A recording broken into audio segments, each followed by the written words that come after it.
Hey guys, I'm going to show you how to load my wood shop into my little Ford Transit Connect minivan. So here we go. This is my table saw. It's a DeWalt job site 10-inch table saw on a rolling stand. I prefer a rolling stand. It goes on this little platform that I built in here. And I put a little tie down strap on it to kind of seat belt it to the cage. Now that's in. Okay, the next things that go in are my reciprocating saw. It's a Porter cable. This big box is my circular saw, which is the Milwaukee 7 1/4.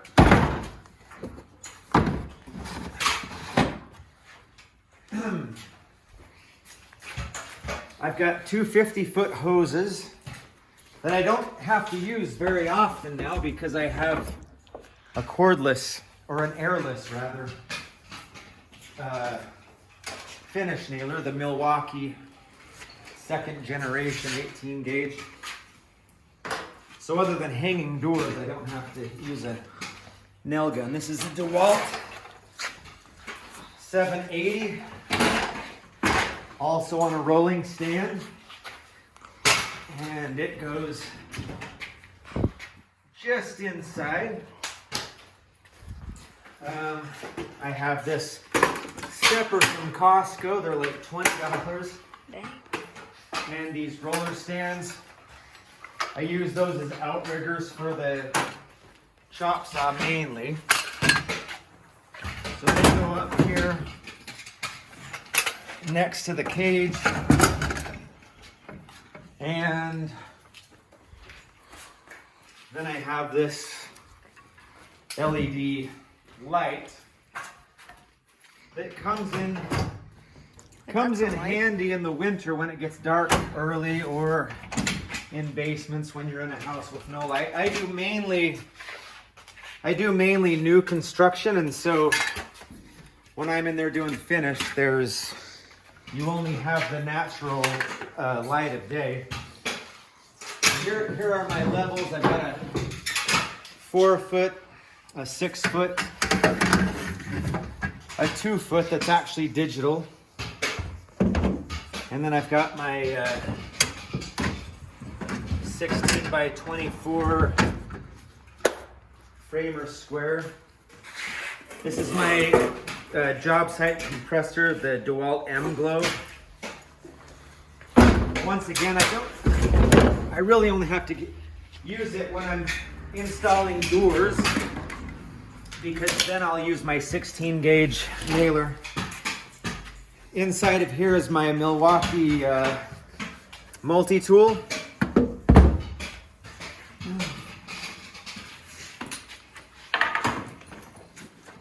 Right here are my cords. I've got a 50-foot 10 gauge cord, a 25-foot 14 gauge cord, and a 50-foot probably 16 gauge really crappy cord that I don't use too often. This bag here is my hand tools, hammers and little speed squares and stuff. There's the Milwaukee. I bought it back when they were doing the deal where you got an 8-amp-hour battery for it.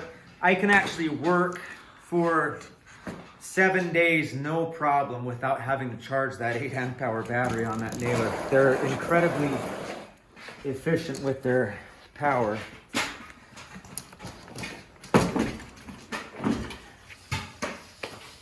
Let's see. In here is the Milwaukee M18 router. And here's the Milwaukee M18 jigsaw, or fuel jigsaw.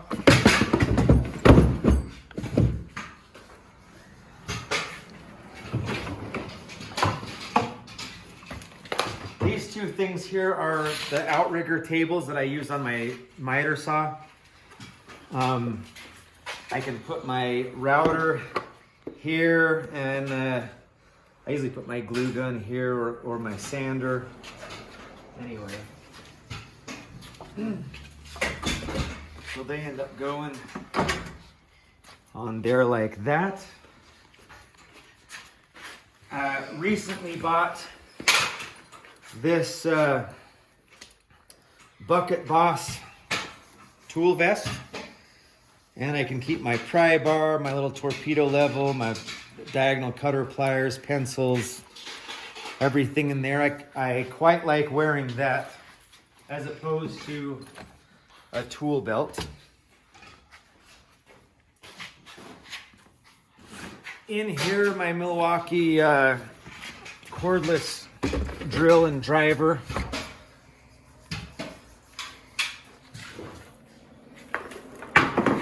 My trash can goes right there. In here is my Milwaukee M18 orbital sander.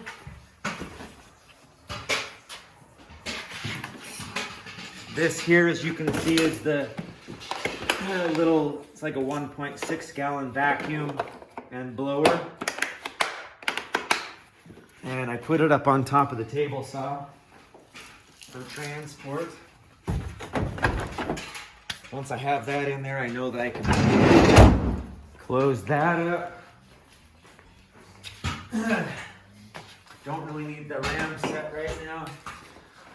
In here I carry my micro pinner, my 23 gauge micro pinner, some clamps, and